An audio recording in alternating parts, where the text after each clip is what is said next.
Sean Maher here from Quartix, and Quartix are providers of telemetry and the data and insights that come from that data. And we know that local authorities are coming under increasing pressure to reduce their carbon footprint. What kind of things do they need to consider when they're looking to reduce their carbon footprint? Well, from our point of view, the thing we notice mostly from the public sector is that they're looking to bring down things like idling. Idling is a big issue in that sector, whereby the vehicle will be sat parked up with its engine running. It's costing them money. It's obviously a direct cost to their business for no apparent reason. There's a massive issue with carbon footprint. If your engine is idling, it's burning more fuel. It's obviously not being as efficient as it should be. So we do tend to find that when we go into local authority, one of the areas we focus on is reporting around their idling concerns. Leading off that, we're also looking at the way in which vehicles are being driven. We tend to find that when you put vehicle telemetry into the vehicles, the information that you start to see is around the way in which those vehicles are being driven aggressively. So we're looking for people who are constantly heavy braking, heavy accelerating. And again, by virtue of where a lot of the public sector operate in, which is towns and cities, it tends to be that more aggressive driving tends to happen in those areas. Yeah. So if we can get them to reduce the way in which they're driving those vehicles and also plan ahead so they can see what the roads are doing, so they don't need to be putting their brakes on too late, they don't need to be accelerating into environments that may not deem to be safe, we find that by linking that together with the idling, we start to see a reduction in their fuel consumption. But the big thing for us, as I say, is looking at tying the idling into the driving performance. And bringing those two in together, typically you'll see a customer make quite decent savings on their fuel. And typically, a commercial vehicle will burn between a litre and a litre and a half of fuel for every hour that it's parked up. Good grief.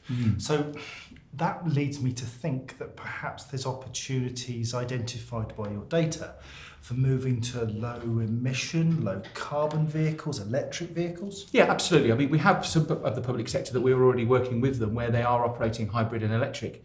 But we're finding that in relation to budget constraints, those vehicles can be quite expensive. So we have customers that historically are using diesel, know that they need to move to electric, but maybe the infrastructure and or the cost is prohibiting them from being able to swap across. Yeah. So they know they need to and they know they want to. And what we're finding is that vehicles will be introduced slowly, but if we manage the diesel fleet and help them understand and identify where the costs are coming from, then we're able to make them be more efficient when they're operating out and about, whilst they're making that transition across to either hybrid or to the electrical fleet. And I suppose that has an impact then in terms of what I know and you know as GreenFleet miles. So the business travel that's undertaken by people using their own vehicles. Absolutely, yes. It's the kind of hidden evil that nobody talks about. Tell us about GreenFleet and how you can help. Okay, so GreenFleet is always an issue because somebody's going to use their own vehicle. They're going to tell you how many miles that they've done, and you obviously have to take their word for the amount of mileage that they've done. And typically what happens is people tend to forget what their mileage was at the start and the finish. So they tend to go to the Google mapping and they'll start to say, well, I've just done a journey. I think that's 30 mile. Yeah. When in actual fact, it may only be 25 or 26. Yeah. Or the other side of the coin, they may not be claiming enough. Yes. But what we also need to ensure is that if they're utilising their vehicle for business purposes, they're able to separate their business mileage from their private mileage. So we have a facility whereby when they're using their vehicle for business, they can actually set the system to operate in what we call business mode. So it will be logging where they've been, showing the locations they visited, the routes they've taken to make sure they're taking the efficient route as well. Because obviously what you don't want them doing is taking a longer route to add the mileages up. So the business can go back and review the journey, they can review the mileage that they've done. And then when the individual is using their vehicle for their own use, they have the ability to turn the system off, but just log mileage. So they're able to identify then at the end of the week or the month that this vehicle's done 1,000 miles, of which we're declaring 300 of that is all done in business, and here's the evidence of what we've done to show that was business mileage undertaken. Wow. So that works really well.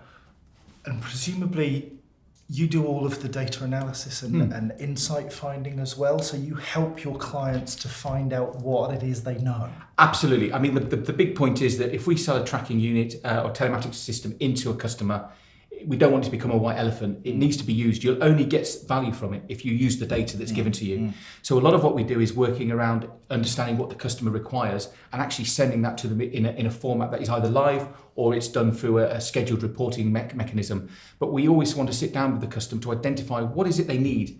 A lot of companies will start telling you the benefit of having telematics.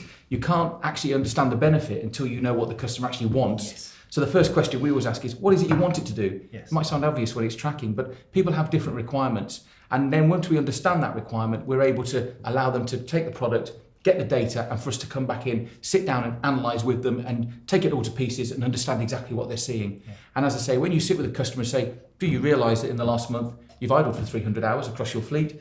Normally their faces drop and it's thinking, wow, that's a huge amount of fuel. Yeah.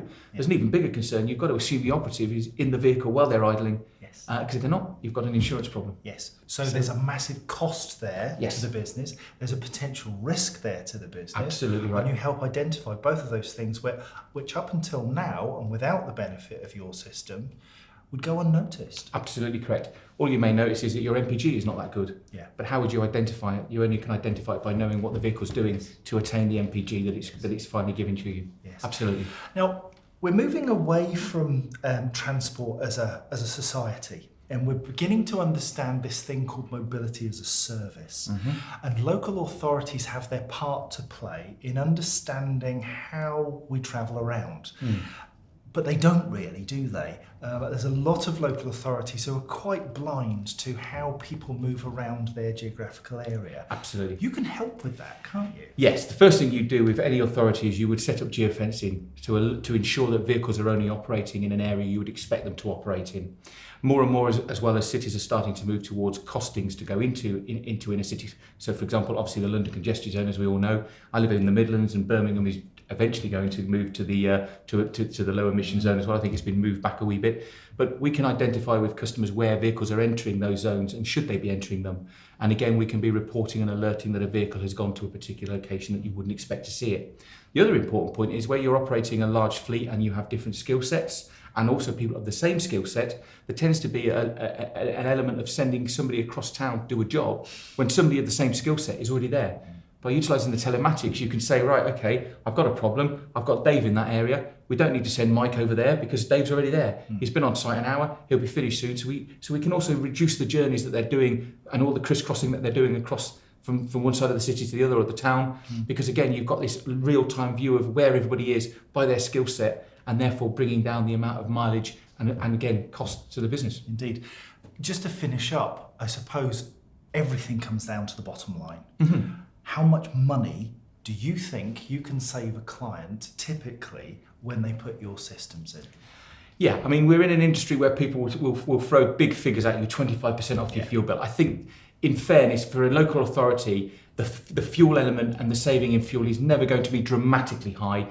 We tend to see savings of between 7 and 10%, which is good. But the big thing for us also is the efficiency of the vehicle. Yeah. You tend to find when it's tracked, people will actually do an 8-hour day. They won't arrive slightly late and leave slightly early. So you'll also see the savings in efficiency and getting more for your money from the day-to-day running of the business. So fuel, definitely a saving, but also time. Yeah, and I think that's the probably the best way to wrap this up is local authorities are under great pressure to have to do more with less. Correct. You can make that happen. Definitely, most definitely. Brilliant. Thank you, Sean. No problem at all. Thank you for your time.